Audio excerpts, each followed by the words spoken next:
السلام عليكم. ببارك طبعا لجماهير النادي الاهلي على الفوز امام اوكلاند سيتي، الفضل يرجع في دار ربنا سبحانه وتعالى. بس مفيش كولر، مفيش يا جماعه. الراجل ده ما عندوش فكر، ما عندوش كوره، ما عندوش دم.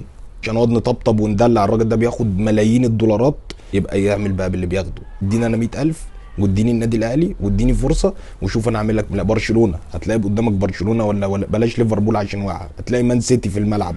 لكن مفيش كولر يا جماعه، والمدربين الاجانب اللي بتجيبوهم دول سبوبه، مفيش داعي للكلام ده. مباراه النادي الاهلي بقى هي اللي هتفضح كولر، لان المباراه دي هتبقى بمسانه اختبار صعب قوي، مش بمثابه، لا بمسانه. لان كولر ده لو ما راعاش ربنا وراعى ضميره وعمل خطه من غير عكس، النادي الاهلي هيتزنق زنقه سودا. فهل بقى المسانه هتستحمل الزنقه دي لحد الاستراحه اللي بين الشوطين؟ حتى انا بقول لك 10 دقايق والدنيا هتتزروط. وافتكر هو رضا عبد الخالق قال الكلمتين دول.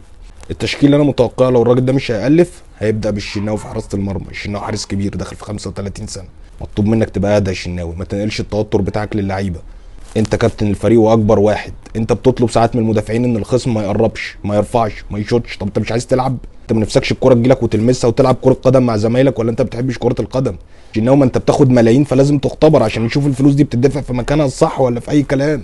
ايه ده الشناوي؟ انت لما بتتوتر بتنقل التوتر للمدافعين بتوعك ولباقي الفرقه وللجهاز الفني وللخصم وللجماهير ولاي بني ادم عنده تلفزيون. انا في البيت ببقى متوتر. الشناوي يبقى اهدى شويه. قدامه في عبد المنعم ومتولي، ما تمسكوش الخصم، امسكوا نفسكم، انتوا هتتخضوا. انتوا متعودين على احمد شرويده وعلى يوسف اوباما وعلى الجزيري، هتلاقي فجاه طفره جينيه حصلت.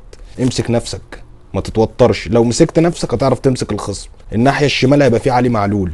مشكلتي معاه الوحيده انه ساعات بيتعب من الدقيقه 6، غير كده لعيب هايل. اسرع دليفري في مصر زي ما بنقول. الحل الوحيد بقى ان اسرع دليفري في مصر علي معلول ده يدي المكنه بتاعته لمحمد هاني عشان يلحق فينيسيوس. ما فيهاش غير كده، مش هنألف كوره.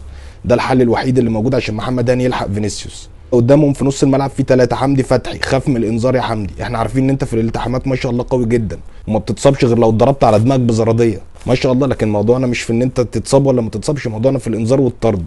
تبقى اهدى شويه يا حمدي. مع الناحيه الثانيه في مين او جنبه؟ في اليو ديانج. قسم مجهودك انت. يعني الشوط الاول بتبقى اليو ديانج، الشوط الثاني بتبقى اليو. مين معاه؟ مين ده؟ طبعا ده كلام مدرب، المفروض هو اللي يقول له قسم مجهودك يا ديانج. لكن مفيش فكر، مفيش كولر، مفيش داعي نتكلم اكتر من كده. في بعد كده قدامهم السوليه. السوليه بقى ده لعيب مزاجنجي، لو رايق وفايق بيبقى ولا هندرسون. مش فايق ولا هند رستم. احسن حد في مصر يقدم ادوار اغراء للخصم، انه يمسك الكرة في نص الملعب ويستلم ويسلم ويعمل. فلازم تشوف ايه اللي بيظبط مزاجك يا سوليه وتعمله. قفشه لو ربنا اراد ان هو يعاقبنا ولعب، انا دايما كنت اقول لاولادي كده، الارتباط اكتر حاجه بتعطل، شوف مصلحتك. قفشه بقى بيعطل اكتر من الارتباط. مشي الدنيا، ما تعمليش فيها مايسترو وتروح تستلم عشان تشاور له كده وتعمل كده. فكك من الشغل ده، انت لعيب كوره. احمد عبد القادر قدام معلول. عبد القادر انا عشان الناس بتقول ان انا بنتقده كتير، عبد القادر بتربطني بيه علاقه قويه جدا. ساعه الكورونا اكتر من مره اتصلت اطمن عليه، يا ابني جالك كورونا؟ قال لي ما تخافش يا كابتن انا عمري ما بقى ايجابي. بطلب منك بقى تبقى ايجابي يا عبد القادر، الكورونا خلصت. لازم يا عبد القادر ترفع وشك. مين اللي كسر عينك؟ مين اللي مخليك طول الوقت عامل كده؟ ارفع وشك، بص على الجون وبص على زمايلك. الناحيه الثانيه ما اعرفش هيلعب بمين. الناس اللي بتنتقد بيرسي تاو، اصبر على بيرسي تاو ده 10 12 سنه وشوف هيعمل ايه. شوف هيعمل ايه فعلا، مشروع بقى ولا هيشتغل في ايه؟ بيزنس؟ ما اكيد هيكون اعتزل. يا رب السنين تجري، لان انا بيرسي تاو مش متضايق من اللي جابه الاهلي، انا متضايق من اللي باع له ستارز زمان. ده من سواق التاكسي اللي وداه الاختبارات. بص الموضوع وصل معاه لفين. لعيب سيء جدا.